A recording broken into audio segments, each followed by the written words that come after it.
Hej alle, velkommen til VMAP/VTrades mapping guide på dansk endnu en gang. Det her er del 2 med et par få tips til mapperen, der vil vide lidt mere. Endnu en gang er den oversat af mig, Anubits. Til at starte med, jeg vil lige fortælle, at Hammer har en indbygget problem eller error detector.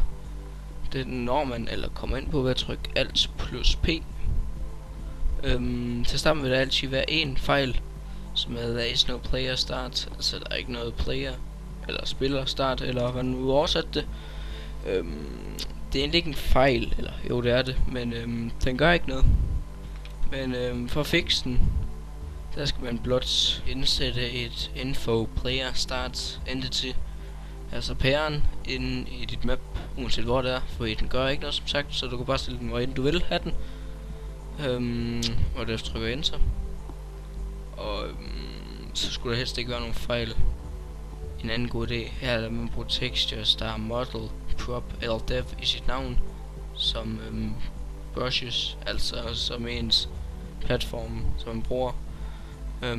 Fordi de bruger andre ting, som vi vil komme til i andre guides. Men lad man bruge dem. Og så sidst et lille tip om brushes.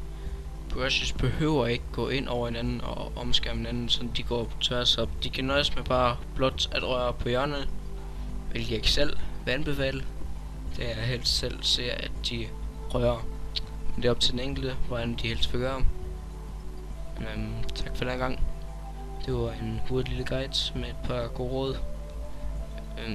Jeg håber, I vil lytte med i de kommende guides, der vil komme. Yes. Vi ses.